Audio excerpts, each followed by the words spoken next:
Hello friends only pedagogy channel को तुम मान को स्वागत।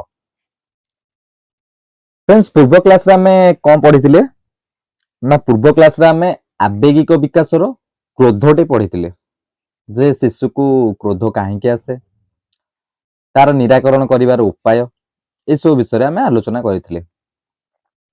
आज आम तार रेस्ट पार्ट आलोचना करवा जोटा कि भय अच्छी गोटे स्नेह अच्छी आउ ईर्षा ये टाइप रो अच्छे आ प्राक कैशोर अवस्था आवेगिक विकास केमती हुए सेटा एतिक आम आलोचना करिक आज आम बौद्धिक विकास कॉग्निटिव डेवलपमेंट सारी दबा जोटा कि सबुठ बहुत इंपोर्टेंट होची कॉग्निटिव डेवलपमेंट जो थ्रू क्वेश्चन मस्ट आसीबा ही आसी एटा सबु एग्जाम रे मस्ट आसीबाटा ही आसी तो आज कॉग्निटिव डेवलपमेंट भी पढ़ी तो सेति में टाइम वेस्ट करबानी प्रथमे आम हमर पाठ आरंभ करबा। आवेगिक विकास रे मु कहितली क्रोध क्रोध कौन पाई आसे पिलाटी को एवं क्रोधर निराकरण कौन तापर से क्रोध न आसिया पाई आमे कौन कौन उपाय अवलंबन करि परिबा से विषय रे आमे पढ़ितले। आज पढ़िबा भय। भय कौन भय होची गोटे आवेग मु कहितली किए कहितले पिलाटी जन्मरु ता पाखरे तीनोटी आवेग थाए जन्मरु किए जेबी वाटसन कहितले कौन सेटा फियर एंगर लव तीनोटी कहितले ना नहीं ये जो फियर एंगर लव आमे एंगर टा पढ़ दीजे एबे फियर टे पढ़िबा ओके। तो चलो प्रथम पढ़िया भय।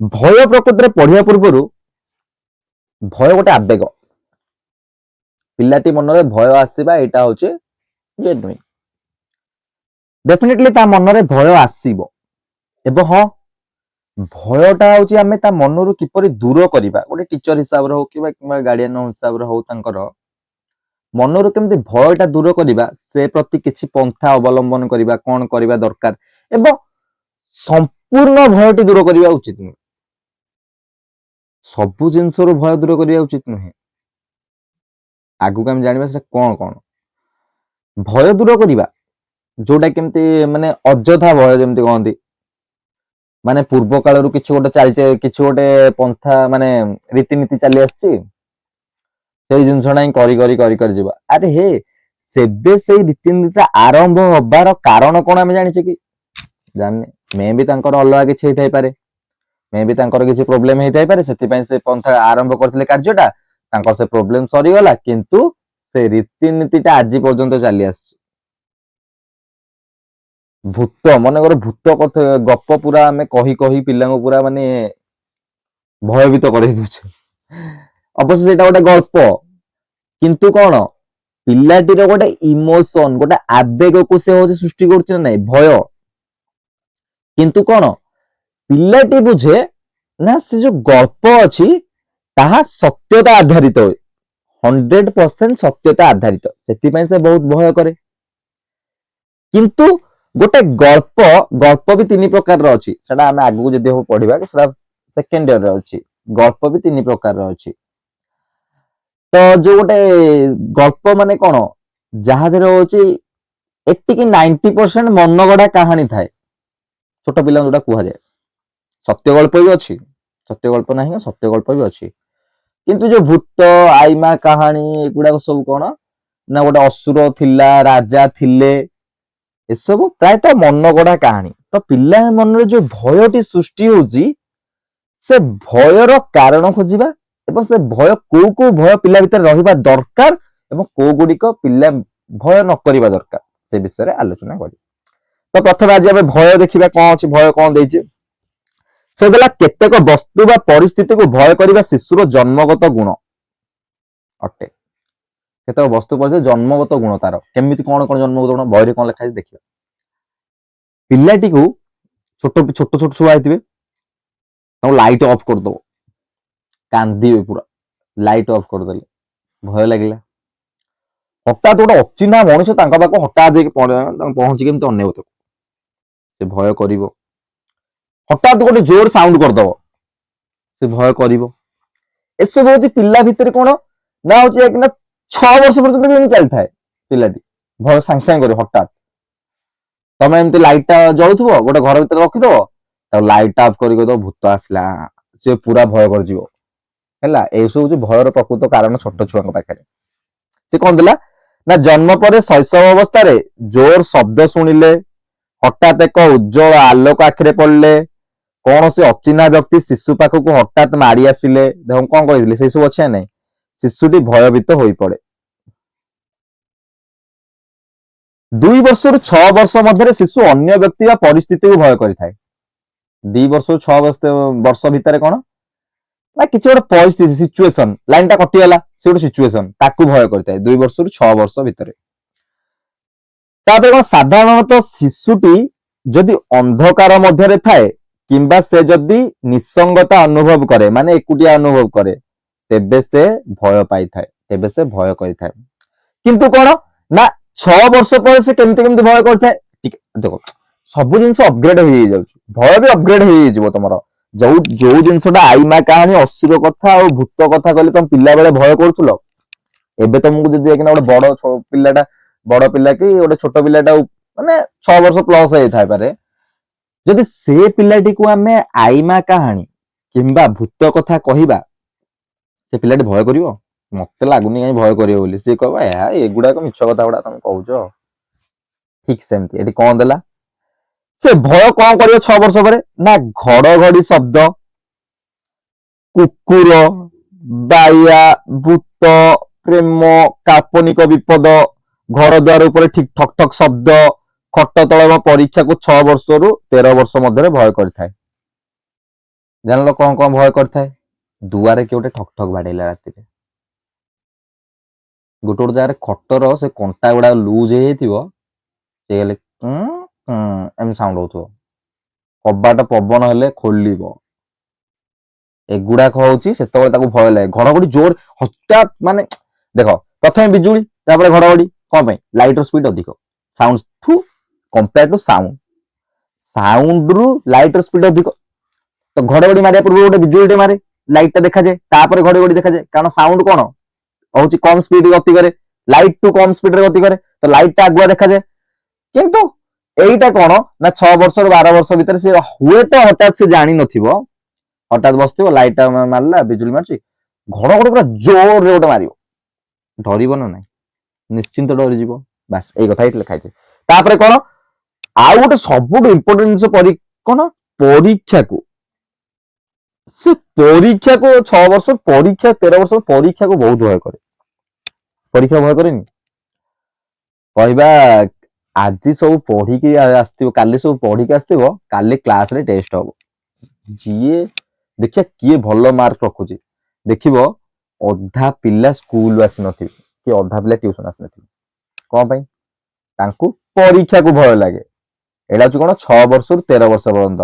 ମୁଁ କହିଲି 6 ବର୍ଷ ପର୍ଯ୍ୟନ୍ତ କଣ ନା ଅନ୍ଧାର, ସେଇ ଭୂତ ଫୂତ ଏଇଗୁଡାକୁ, ଏଇଟା ବି କମନ ଏଥିରେ କିଛିଟା ରହୁଛି। 6 ବର୍ଷରୁ 13 ବର୍ଷ ପର୍ଯ୍ୟନ୍ତ ଏଥିରୁ ସେ ଭୟ କଲା।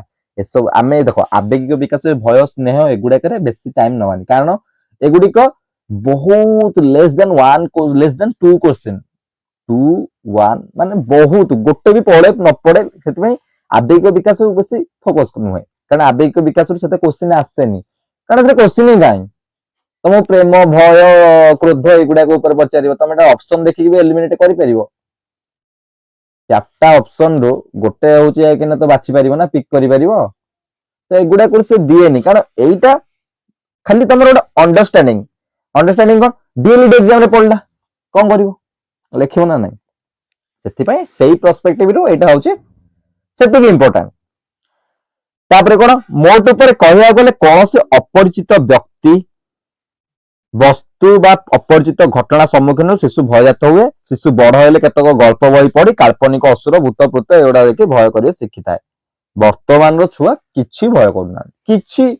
ତମେ ତାଙ୍କୁ ଗୋଟେ ଭୂତ ଗପ କହିଦବ, ସେ ସେଇ ଭୂତ ଗପ ପୁରା ଆରାମସେ ଏନ୍ଜୟ କରିକି ଶୁଣୁଥିବେ। ଓହୋ କି ସୁନ୍ଦର ଲାଗୁଛି ଭୂତ ଗପଟେ, ଭୟ ଗୋଟେ ପର୍ସେଣ୍ଟ ନାହିଁ। ତମେ ଏବେ ସେ ଭୟ କରୁଥିବେ ଗୋଟେ ଭୂତ ଗପକୁ, ଠିକ ବାହାରକୁ ପଳେଇବେ ସେ ସବୁ ଭୁଲିଯିବେ। ଏସବୁ ଭୟ କରନ୍ତି ପିଲା, କିନ୍ତୁ ବର୍ତ୍ତମାନ ପରିସ୍ଥିତିରେ କାହିଁ ସେମିତି କିଛି ଦେଖାଯାଏନି, କାରଣ ବର୍ତ୍ତମାନ ପରିସ୍ଥିତିରେ ବି ଭୂତ ପ୍ରେତ ଏଗୁଡା କଣ, ଏଗୁଡାକ ବିଶ୍ୱାସ ସବୁ ପିଲାବେଳେ ବିଶ୍ୱାସ ଉଠିଗଲାଣି ତାଙ୍କର। शिशु मान मनरु भय किपरि दूर कराजिबो तापर प्रश्न देला शिशु मानक मनरु भय किपरि दूर कराजिबो केमति दूर कराजिबो जदि देख भय दूर करिया पई दीटा उपाय हम कहूँ बहिरे कौन लिखा है आम पर पढ़ा भय दूर कर दीटा उपाय कहूँ गोटे भयर कारण शिशु को जनइबा जे से पर्टिकुलर एई कामटी करने को भय करुची आमे से कामटी केमिति करा जीवो से कामटी कले कौन मिलिबो से कामर प्रोसेस कौन आमे दे एक कथा शिशु को माने परवर्ती समय रे कहि दबा से कामटी भय करिया परिवर्ते से कामटी को से एन्जॉय करिवो गोटे भय दूर होला द्वितीयटी होची कोन द्वितीय से जो जो जो जिंस भय करूची जो काल्पनिक जिंस भय करूची आमे पिल्ला बेले से जो काल्पनिक जिंस सेमति किछि एग्जिस्ट करेनी किंबा से विषय रे आमे ताको अधिक रु अधिक किछि जणेइबा ताले साकु जे कोन से भय ऊपर से विजय हासिल कला बळे हे जो से भय करिवोनी गोटे परीक्षा रे गोटे कोटेशन भलटा अछि ये देइथिले मु कहिबि ठे मने पकेइबि कहिथिले पिल्लाटी लंठनटे जळुची पिल्लाटी जदि से लंठनटी को छुईबा को चाहूची बारंबार से कौन से आलोक को देखिए आकर्षित होउची पिल्लाटी सामने रे गोटे कौन जळुची से जानिनी आकर्षित होउची ए जो आलोक को देखिए आकर्षित होउची ताको से आलोक पाख को जिबा को दियो अर्थात कौन कौन भय करियो नहीं पिल्लाटी होजे कि ता हाथ फटकाई जिवो कहि जिवो किंतु से कहिथिले जदि लंठनटी जळुची एबो पिल्लाटी ता पाख को जिबा को चाहूची ताको जिबा को दियो गल्ला पर पिल्लाटी लंठन काचटी को छुईला टिकेम टच कला कला से ताको गरम लागिला पूरा जोरे से पूरा डरी गला द्वितीय थर से आउ जीव के सेठिकी केबे जीवनी ता मन रे गोटे भय सृष्टि होला एईटा को छुईले मते किछि गोटे लागुची सी सेतबे जानि परियो कि मते पूरा गरम लागुची हातरा फटका जिवो जानि परियो से मते किछि गोटे लागुची मते कष्ट होला बळे लागुची ता माने सेकंड टाइम ते ता सेपडू जीवनी आ ताको धरिवनी एईटा होची कथा बस भय होची कोन ना पुनर्बार एथे कोन देला तब सेथरे कोन देला हमते पढि देबा हैला भय व्यक्ति जीवन में किसी दृष्टि उपाधि हेले दूर करा उचित आम अनेक भय मूलर कारण जुक्तियुक्त कारण न थाए केते भयर कारण ही न थाए भित्तिहीन भय आमको अनेक जंत्रणा कष्ट दे थाए पूर्व काल कौन गोटे गोटे घटना कौन कहीदेला गोटे भूत गप कहीदेला राति सारा शोई परिबनी देखला से भूत से कहानी कौन से भैल्यू ही नहीं से कहानी एक्जिस्टिंग करूनी मन गड़ा कहानी बस अवश्य व्यक्तिर मनर भय संपूर्ण भाव में दूर करने असंभव संपूर्ण भाव में व्यक्ति मन भय दूर करने असंभव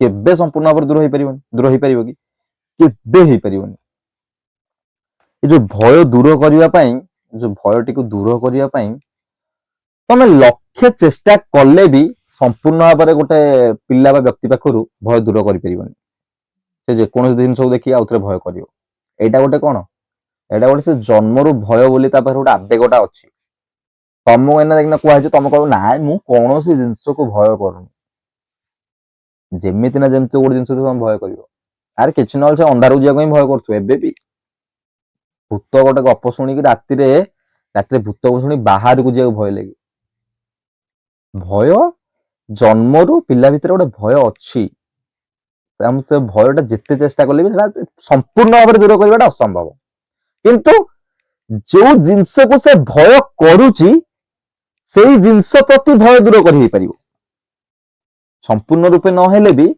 90% दूर कर ही परिबो बस सही कथा एठी देछि तापर निर्दिष्ट परिस्थिति रे भय दूर करबा पई केतोटी पद्धति उपाय अवलंबन देखो पुनर्बार अभय प्रदान एटा जोडा मु कहूथिली यदि कौन से भय उद्रेक करथुवा व्यक्ति वस्तु घटना विषय रे शिशु मन रे कोन विश्वास सृष्टि करा जाय जे एगुडा एक होची कोन भय करबा कथा नुहे विश्वास सृष्टि करा गला ताले कोन सेही व्यक्ति वस्तु घटना भय न करबा पई शिशु को उत्साहित करा जाय एई गुडा को प्रति भय कर नाही परीक्षा को भय कर नाही ए जिंस प्रति कोन ता माने सेती भल से पढाई तो सेती प्रिपेयर हेइथिले तो कोन ସେ ପରୀକ୍ଷାକୁ ଭୟ କରିବନି ନା। ତାପରେ କଣ ଦେଲା, ତାପରେ ହେଲା ସତର୍କତା ସମ୍ବନ୍ଧୀୟ ପୂର୍ବ ସୂଚନା। ସତର୍କତା, କୌଣସି କ୍ଷତିକାରକ ବସ୍ତୁ ମାନେ କହିଦେଇଛି, କୌଣସି କ୍ଷତିକାରକ ବସ୍ତୁ ଏଇଗୁଡା ଯଦି ଏଇନା ତମ କହୁଛି ଭୟ ସୃଷ୍ଟି କରୁଥିବ, ତା ବିଷୟରେ ସମ୍ପୂର୍ଣ୍ଣ ଜ୍ଞାନ ଦେଲେ ପିଲାଟି ହଉଛି ଭୟ ଦୂର ହେଇଯାଇ ପାରିବ। ତାପରେ ଅନୁକରଣ କଣ ଦେଲା, ଯେଉଁ ବସ୍ତୁ ପ୍ରାଣୀ ବ୍ୟକ୍ତି ମାନଙ୍କୁ ଶିଶୁ ଭୟ କରୁଛି ତାହା ସହିତ ସାଙ୍ଗସାଥି ଭାଇ ଭଉଣୀ ପିତାମାତା କିପରି ବ୍ୟବହାର ପ୍ରଦର୍ଶନ କରୁଛନ୍ତି ତାହା ପର୍ଯ୍ୟବେକ୍ଷଣ କରି ସେମାନଙ୍କର ମାନେ ଦେଖ, ଶିଶୁ ଯୋଉ ଜିନିଷ ଭୟଭୀତ ହଉଛି, ଶିଶୁ ଯୋଉ ଜିନିଷ ଭୟ କରୁଛି, ବାପା ମା ଭାଇ ଭଉଣୀ ଏମାନେ ସେ ଜିନିଷଟାକୁ କେମିତି ବ୍ୟବହାର କରୁଛନ୍ତି, ସେମାନେ ଭୟ କରୁଛନ୍ତି କି? ଯଦି ସେମାନେ ଭୟ କରୁନାହାନ୍ତି, ସେମାନେ ସେଇ ପର୍ଟିକୁଲାର ଜିନିଷ ସହିତ କେମିତି ଡିଲ୍ କରୁଛନ୍ତି, ସେଇଟା ଯଦି ଶିଶୁ ହଉଛି ଦେଖିଲା, ବାରମ୍ବାର ଦେଖିଲା, ନାଇଁ ମୁଁ ଏଇ ପର୍ଟିକୁଲାର ଜିନିଷଟା ଭୟ କରୁଛି କିନ୍ତୁ ମୋ ବାପା ମା ଭାଇ ଭଉଣୀ ତ ଭୟ କରୁନାହାନ୍ତି, ସେମାନେ ତ ଅଟୋମେଟିକ ଏଇଟା ଦେଖିନା ଏଇ ମେସିନଟାକୁ ଏମିତି ଚଲଉଛନ୍ତି, ୟାକୁ ଏମିତି ଚଲଉଛନ୍ତି, ୟାକୁ ତ ଭୟ କରୁନାହାନ୍ତି, ମୁଁ କିନ୍ତୁ ଭୟ କରିଯାଉଛି। ଧୀରେ ଧୀରେ ଧୀରେ ଧୀରେ ଯୋଉ ଅନୁକରଣ କରିବନି, ସେ ଯୋଉ ଇମିଟେସନ ଟାଇପ ର କରିବ, ନିଜେ ହଉଛି ସେଟାକୁ ଧୀରେ ଧୀରେ କରି କରି କରି କରି ଇମିଟେଟ କରି କରି ଶିଖିଯିବ, ସେଟା ତ ଭୟ ଦୂର ହେଇଗଲା ଏଇ ଟାଇପ ର। ତାପରେ ଆସିଲା ସ୍ନେହ, ଭୟ ସରିଲା, ଏବେ ସ୍ନେହ। ସ୍ନେହ ମୁଁ କଣ କହିଥିଲି, ଆବେଗ ଦି ପ୍ରକାରର, ପ୍ରୀତିକର ଅପ୍ରୀତିକର। ପ୍ରୀତିକର ପଜିଟିଭ, ଅପ୍ରୀତିକର ନେଗେଟିଭ, ନକାରାତ୍ମକ ସକାରାତ୍ମକ, ସକାରାତ୍ମକ ନକାରାତ୍ମକ, ଯାହା ଦି ପ୍ରକାର ହିଁ ଆବେଗ। ତ ସ୍ନେହଟା କଣ ହେଇଥିଲା, ସ୍ନେହ ନିଶ୍ଚିନ୍ତ ଗୋଟେ ପଜିଟିଭ ୱାର୍ଡ, ପଜିଟିଭ ଇମୋସନାଲ ହବ। ସେ କଣ ଥିଲା, ସ୍ନେହ ଏକ ସକାରାତ୍ମକ ଆବେଗ, ଶିଶୁ କୌଣସି ବ୍ୟକ୍ତି ପଶୁ ପ୍ରତି ସ୍ନେହ ଭାବ ପ୍ରକାଶ କରିବା ଉଚିତ। ଗୋଟେ ଜିନିଷଟି ମନେ ରଖିଥିବ, ଏ ଯୋଉ ସ୍ନେହ ପ୍ରେମ ଭଲ ପାଇବା ପିଲା ବେଳୁ ଶିଶୁକୁ ଗୋଟେ ରାଇଟ ୱେରେ, ମାନେ କଣ ଗୋଟେ ପଜିଟିଭ ଇମ୍ପାକ୍ଟ କଣ ତା ପରିବାରରୁ ପଡିବା ଦରକାର। ଯଦି ତମେ ଗୋଟେ ଜିନିଷ ଶିଶୁ, ମୁଁ କଣ କହିଥିଲି ପିଲାବେଳେ ଶିଶୁ ବହୁତ ଅନୁକରଣ କରିକି ଶିଖନ୍ତି। ସକାଳୁ ଉଠିଲେ ଯଦି ତମ ବାପା କି ବୋଉ ଯାଇକିନା ଗୋଟେ କୁକୁରଟିକୁ କି ଗାଈଟିକୁ ବାଡଉଥିବେ, ଘର ପାଖ ଆସିଲେ ବାଡଉଥିବେ, ସବୁ କରୁଥିବେ, ଶିଶୁ କଣ ଶିଖିଲା, ସେମ୍ ଥିଙ୍ଗ ସେ ବି ବାଡେଇବା ଶିଖିବ। ସେ ବି କଣ ଶିଖିବ, ସେ ଶିଖିବ ନା ଘର ତ ସମସ୍ତେ ଆସିଲେ ବାଡଉଛନ୍ତି, କୁକୁରଟା ଶୋଇଥିବ ତାକୁ ଯାଇକିନା ଗୋଇଠା ମାରି ଦଉଥିବ। ଠିକ ସେଇ ଯୋଉ ସିଚୁଏସନ ଟାକୁ ଆମେ ଅପୋଜିଟ କରିଦେବା, ଆମେ ତା ପୂର୍ବ ମାନେ ତାର ଅପୋଜିଟ ଫେସ୍ ଟାକୁ ଦେଖିବା। ସକାଳୁ ଗାଈ ଆସିଲା, କୁକୁର ଆସିଲେ, ତାକୁ ଦେଖିଲା ସେ ଘରର ସମସ୍ତେ, ଘରର ବୋଉ ଯାଉଛନ୍ତି ତାକୁ ଗୋଟେ ରୁଟି ଦଉଛନ୍ତି, ତାକୁ ବିସ୍କେଟ ଦଉଛନ୍ତି, ତାକୁ ଭଲ ପାଇବା ଦେଖଉଛନ୍ତି, ସେ ଯାଇକିନା ଶୋଇଥିଲେ ତାକୁ ମୁଣ୍ଡିଆ ମାରୁଛନ୍ତି, ଗାଈଟି ଶୋଇଥିଲେ ତାକୁ ମୁଣ୍ଡିଆ ମାରୁଛନ୍ତି, କି ଠିଆ ହେଇଥିଲେ ମୁଣ୍ଡିଆ ମାରୁଛନ୍ତି। ଏସବୁ ଯେତେବେଳେ ଗୋଟେ ଶିଶୁଟି ଦେଖିବ, ତା ମାଇଣ୍ଡରେ କଣ ସେମିତି ଗୋଟେ ପଜିଟିଭ ଇମ୍ପାକ୍ଟ ପଡିବ ସେଇ ଜିନିଷ ପ୍ରତି। ଅନ୍ୟକୁ ଭଲ ପାଇବା, ଅନ୍ୟକୁ ମନେକର ମାନେ କିଏ ଘରର ଯାଉଛନ୍ତି କିମ୍ବା ମନ୍ଦିର ସେ ଯାଇଥିଲା, ଦେଖିଲା ହଉଛି ମନ୍ଦିର ବାହାରେ ଯୋଉମାନେ ଅଛନ୍ତି, ମାଗୁଛନ୍ତି ଯୋଉମାନେ, ତାଙ୍କୁ ହଉଛନ୍ତି ଘରେ ସମସ୍ତେ ପଇସା ଦଉଛନ୍ତି, ତାଙ୍କୁ ସାହାଯ୍ୟ କରୁଛନ୍ତି। ତ ପିଲାଟି ଏଠୁ କଣ ଶିଖିବ, ସାହାଯ୍ୟ କରିବା ମନୋଭାବ ଶିଖିବ, ଭଲ ପାଇବା ମନୋଭାବ ଶିଖିବ। ସେଥିପାଇଁ ଛୋଟ ବେଳୁ ତାକୁ ଗୋଟେ ଏମିତି ଗୋଟେ ଜିନିଷ ହଉଛି ପଜିଟିଭ ଇମ୍ପାକ୍ଟ ତା ମୁଣ୍ଡରେ ପକେଇବା ପାଇଁ ଘରେ ସମସ୍ତେ ପଜିଟିଭ ପଜିଟିଭ ଜିନିଷ କହିବା ଦରକାର। ଯେହେତୁ ସେ କଣ, ସିଏ ଆଉ ସେ ନେଗେଟିଭ ଜିନିଷ ଆଡକୁ ଯିବନି। ମାନେ ବାହାରେ ହଉଛି କଣ ଗୋଟେ ଗାଈଟା ଯାଉଛି, ତାକୁ ହଉଛି ବାଡେଇ ଦଉଥିବ ଗୋଟେ, ସେ ଜିନିଷ ସେ କରିବନି, ସେଠୁ ସେ ଦୂରେଇକି ରହିବ। ସେ ସବୁ ସ୍ନେହ ଭଲ ପାଇବା ଏଇଟା ପିଲା ବେଳୁ ତା ଭିତରେ ଗୋଟେ ମାନେ ଇନବିଲ୍ଟ ହେଇକିନା ଆସିବ। ସେଥିପାଇଁ କଣ ସେ ଦେଲା, ଯେଉଁ ବ୍ୟକ୍ତି ପଶୁ ବସ୍ତୁ ଶିଶୁ ମାନେ ପ୍ରୀତିକର ବା ଆନନ୍ଦଦାୟକ ଅନୁଭୂତି ହୋଇଥାଏ, ଶିଶୁ ସେହି ବ୍ୟକ୍ତି ପଶୁ ପ୍ରତି ତାର ସ୍ନେହ ଭାବ ପ୍ରକାଶ କରିଥାଏ। ଏଇଟା କଣ, ଶିଶୁକୁ ଯୋଉଟା ହଉଛି ଆନନ୍ଦ ଦେଇଥାଏ, ଏଗୁଡାକ ଦେଇଥାଏ, ତା ପ୍ରତି ଶିଶୁର ସ୍ନେହ ଭାବ ଆସିଥାଏ। ଘରେ ବିଲେଇ କୁକୁର ପୋଷିକି ରହୁଛନ୍ତି, ରଖାହଉଛି ନା ନାଇଁ, ତ ଶିଶୁକୁ ସେଟା ଭଲ ଲାଗୁଛି, ତ ତା ପ୍ରତି କଣ ସ୍ନେହ ଭାବ, ତାକୁ ବାଡେଇଲେ ଶିଶୁ କାନ୍ଦିବ, ତାକୁ ନହେଲେ ତାକୁ ନ ଖାଇବାକୁ ନଦେଲେ ଶିଶୁ କାନ୍ଦିବ, ଗୋଟେ ଇମୋସନାଲ ଆଟାଚମେଣ୍ଟ ହେଇଯାଏ। ସେଥିପାଇଁ ପିଲା ବେଳୁ ଶିଶୁକୁ ସେଇ ସବୁ ଜିନିଷ ଶିଖାଅ, ଯୋଉ ସବୁ ଜିନିଷ ଶିଶୁ ଫ୍ୟୁଚରରେ ମାନେ ଯେତେବେଳେ ତାର ବଡ ହବ, ସେ ସବୁ ଜିନିଷ ତା ଭିତରେ ପୂର୍ବରୁ ଥିବା ଦରକାର। ବଡ ହେଲେ ଶିଖିବା ବହୁତ କଷ୍ଟ। ଯେତେ ବଡ ହେଇଯିବ, ଗୋଟେ ନୂଆ ଜିନିଷ ଶିଖିବା ବହୁତ କଷ୍ଟ ଯଦି ପିଲା ବେଳୁ ସେଇଟା ଶିଖିନ। ଏଇଟା ସବୁ କେସରେ ଏଇଟା ଲାଗୁ ହୁଏ, ପାଠ ପଢିବା ହଉ କିମ୍ବା ବିହେଭିୟରରେ ହଉ। पिला बेलू जदि कौन सी जिनस तम माइंड को अफेक्ट करिछि से नेगेटिव हो कि पॉजिटिव हो सेटा इन फ्यूचर जेबे ना जेबे तम पाखे सेटा रिफ्लेक्ट हबो निहाती निहाती रिफ्लेक्ट हबो चेंज करी हबो नो डाउट चेंज करी हबोनी चेंज करी हबो किंतु सेटा पिला बेले जोटा तमरो गोटे दिन दी दिन रे जो हैबिटटा हेइथेंता चेंज हेइथांता कि जहा हेइथांता बड़ होले सेटा वर्षे वर्षे लागि जिवो तथापि चेंज होवा बहुत कष्ट कौन से हैबिटटा सेति कुहा जाए पिला बेलू शिशु को एमिति गढ़ ता बेले ता मतलब या नुहे जे तुम बाड़े बाड़े बाड़े बाड़े शिशु को शिखेइबो एमिति गढ़ पॉजिटिव वे रे बड़ हेले जेमति ता माइंड रे सेमति नेगेटिव इंपैक्ट किछि पड़ी ही बन आ बड़ हेले कौन सी जिनसटा को अडैप्ट करिबा बहुत कष्ट आ कौन सी जिनसटा को जेकना त्याग करिबा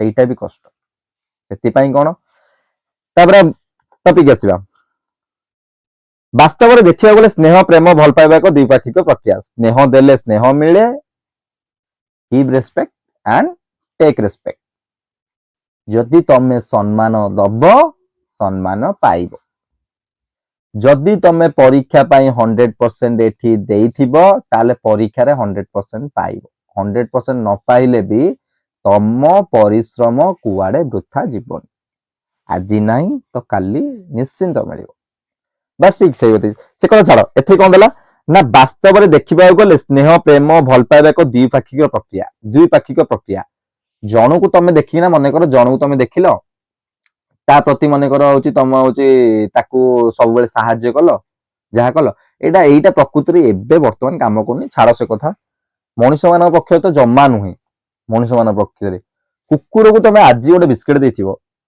आज गोटे तुम कौन गोटे खाइबा को जाइथिबो से काली तुम पाखे आसी ठिया तुम पाखे आसी ठिया बहुत बहुत लयाल है किंतु एटा कौन शिशु पक्षरे किंतु एटा ठीक से सांग साथी जहाँ आइथिबो से यदि आज गोटे ता टिफिन शेयर करथिबो काली से ता टिफिन शेयर करिवो शिशु मान पाखे एटा देखा जाए स्नेह देले स्नेह मिले केउ वस्तु व्यक्ति से स्नेह करबा ता सेही वस्तु व्यक्ति संबंध निज अनुभूति शिक्षा करथाय से निज अनुभूति शिक्षा करथाय तापर जो पितामाता शिशु शिशुर जत्न नहीं से शिशु नहीं था एवं से ही देछि माने प्रकृतर होचे कि ना तमे जो स्नेह भल पाइबा एटा होचे गोटे सुस्थ शरीर एटा होचे अर्थ नहीं थाए तमे अन्य को जेमिति देखिबो अन्य लोक सेमिति देखिबो एटा विषय लिखा है स्नेहपूर्ण आचरण प्रदर्शन करिया पय शिशु शिक्षा दिया जिवो किपरि जे शिशु केमति स्नेहपूर्ण आचरण प्रदर्शन करिवो से देला शिशु माने शिक्षकटारू स्नेह और स्वीकृति आशा करिथांती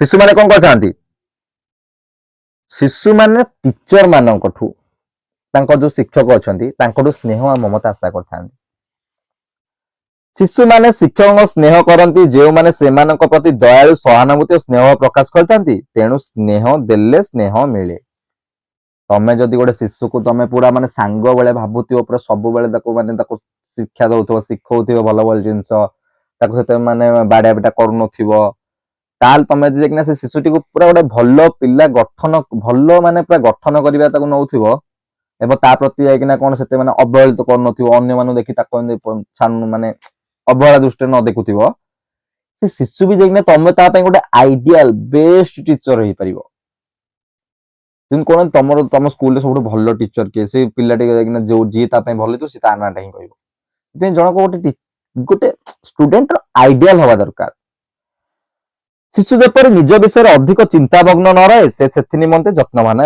निज विषय जमी अधिक से चिंतामग्न रहे से अधिक जत्नवान शिशु सर्वदा चिंतामग्न रहे से अन्य को स्नेह कर शिशु जो स्कूल को देखो ता माइंड सेमिति किसी गोटे नेगेटिव इंपैक्ट न था सब चिंता कला सब उदास रहा जब उदास रहा सब स्नेह कड़े आसो ता माइंड टा तो विचलित होकर रहा से टीचर ध्यान देवा दरकार गोटे टीचर हिसाब से सब जिन को टिकी टिकी जिन को धरवा दरकार तापर हूँ अन्य शिशु वयस्क लोकों सहित मिलामिशा करने शिशु मान उत्साहित करने उचित शिशु मान उत्साहित कर ऊपर जो भाई भौणी मान सहित मिसवे केमती बड़ लोग गुरुजन मान सम्मान देवे कारण एसब जिन कले सी प्रथम कहला स्नेह देले स्नेह मिले जदि भाई भौणी बहुत से रेस्पेक्ट करुवे भाई भौणी ऊपर बड़ भाई बड़ भौणी मान देखना ତାଙ୍କଠୁ ସେ ବହୁତ କିଛି ଶିଖିପାରିବ, ସେଥିପାଇଁ ତାକୁ ଉତ୍ସାହିତ କରିବା ଉଚିତ। ତାପରେ ଆସିଲା ଈର୍ଷା। ପିଲାଟି ଯେତେବେଳେ ଭାବେ ପିତାମାତାଙ୍କ ତା ପ୍ରତି ଥିବା ସ୍ନେହ ଶ୍ରଦ୍ଧା ଆଗ୍ରହରେ ଅନ୍ୟ କେହି ଅଂଶୀଦାର ହେଉଛି। ଦେଖ ଈର୍ଷାଟା କେମିତି ସୃଷ୍ଟି ହୁଏ।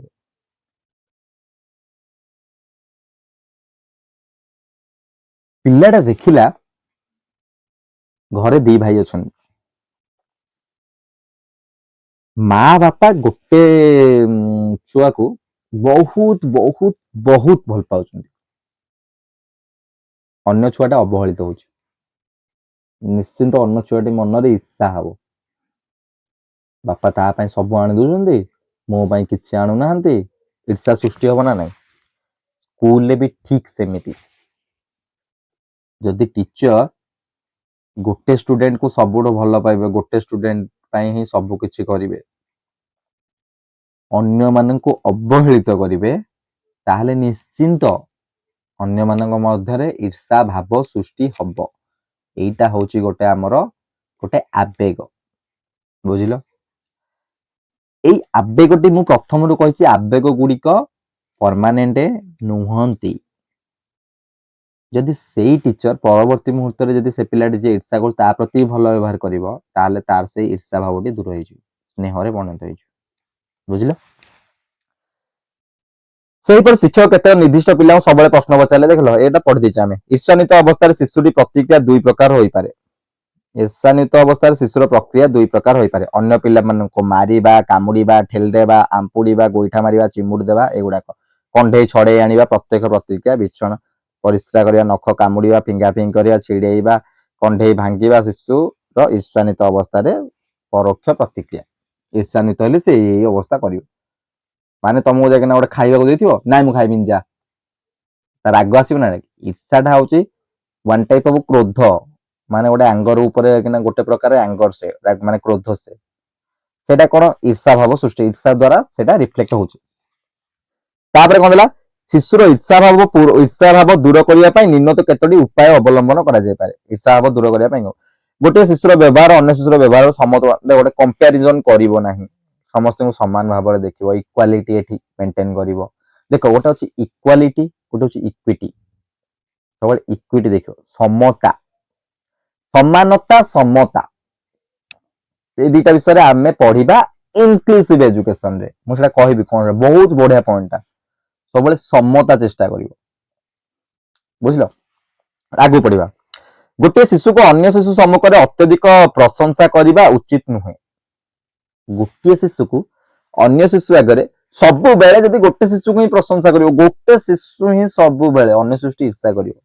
ଏଇଟା ପଏଣ୍ଟଟା ମନେ ରଖିବ। ତାପରେ କଣ, ତାପରେ ପ୍ରତ୍ୟେକ ଶିଶୁ ପ୍ରତି ନିରପେକ୍ଷ ମନୋଭାବ ପୋଷଣ କରିବା ଉଚିତ। ଶିଶୁ ଅନ୍ୟ ଶିଶୁ ସମ୍ମୁଖରେ ଅତିଶୟ ପ୍ରୟାସ ଦେବା ଉଚିତ ନୁହେଁ। ମାନେ ସବୁଠି ଆଫ୍ଟର ଅଲ୍ ଗୋଟେ ଜିନିଷ ହିଁ ମନେ ରଖ, କେବେ କମ୍ପାରିଜନ କରିବନି, ସମସ୍ତଙ୍କୁ ଇକ୍ୱାଲ ଦେଖିବ, ତାହେଲେ ହିଁ ଈର୍ଷା ଭାବ ଆସିବନି। ଯଦି କମ୍ପାରିଜନ ଆସିଲା, ତମେ ଜଣକୁ ଭଲ ଜଣକୁ ଖରାପ ଦେଖିଲ, ଜଣକୁ ସବୁବେଳ ପାଇଁ ଭଲ ପାଇଲ, ଜଣକୁ ହଉଛି ଛାଡିଲ, ତାହେଲେ ଶିଶୁ ମନରେ ଈର୍ଷା ଭାବ ଆସିବ, ବୁଝିଲ? ତା ପ୍ରାକ୍ କୈଶୋର ଅବସ୍ଥାରେ ପ୍ରାକ୍ କୈଶୋର ଅବସ୍ଥା କଣ, ମୁଁ ସେଟା କହିଦଉଛି। ପ୍ରାକ୍ କୈଶୋର ଅବସ୍ଥାରେ ଆବେଗିକ ବିକାଶ। ପ୍ରାକ୍ କୈଶୋର ଅବସ୍ଥାରେ କଣ ନା, ପିଲାମାନଙ୍କର ଯୋଉ ଆବେଗ ଲକ୍ଷଣ ଗୁଡାକ ସେ ମାନେ ଯୋଉ କନଷ୍ଟାଣ୍ଟ ହେଇକି ରୁହେନି।